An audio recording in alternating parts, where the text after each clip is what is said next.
છોકરાઓ શું હાલે હમણાં આપણે કામ ધંધામાં? બાપુ પોરે મોડું હતું ને ઓણે મોડું છે. કામ ધંધામાં કાંઈ નથી. બાપુ પોરે વાળા નબળું હોણે વાળા નબળું ઘરમાં ખાવા કાંઈ નથી.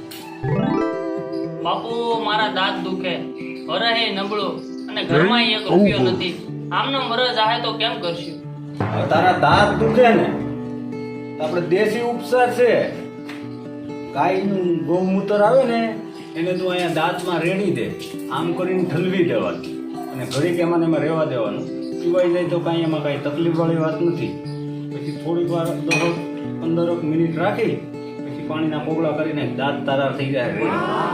ન થાય તો મને કીજે, મૂંઝાવાનું નહીં. વરસ તો આવાના આવતા રહે. અમારી કેટલી પેઢીઓ તો આ ઓળના વરસ એવા ગયા, ઓળનો વરસ નબળું છે.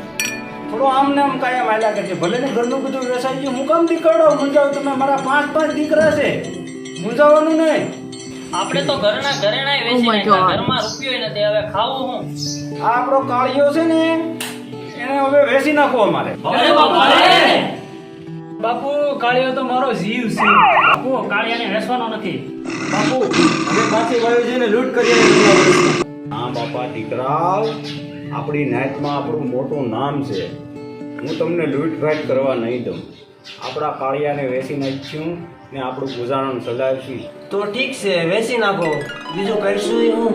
એ બધું તો જવા દો, પણ આજ કઈક વાર તહેવાર છે. શું છે આજ? બાપુ આજ વારમાં તો ગરુ પૂનમ છે.